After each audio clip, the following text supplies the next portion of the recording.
আসসালামু আলাইকুম। কলকাতা যাওয়ার উদ্দেশ্যে কিভাবে বেনাপোলে গেলাম তা আপনাদের সাথে আজকে শেয়ার করব।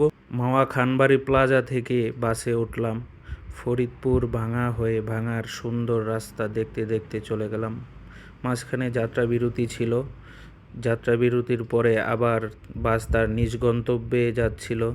আমরা যশোর বেনাপোলের রাস্তায় আছি, এখন মেন শহরে আছি।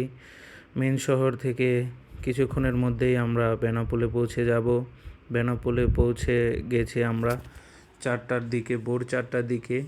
বেনাপোলের গেট ওপেন হয় 7:30টায়। আমরা অনেকখানি আগেই চলে আসছি।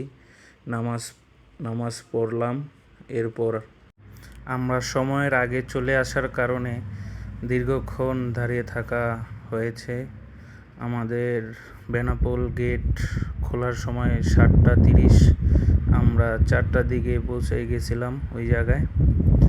তাই এখন বসে আছি, কেউ দাঁড়িয়ে আছে। এরকম করতে করতে সারাদিন। এক পর্যায়ে গেট খুললো, আমরা একে একে ভিতরে যাচ্ছি। দেখা হবে পরের ভিডিওতে।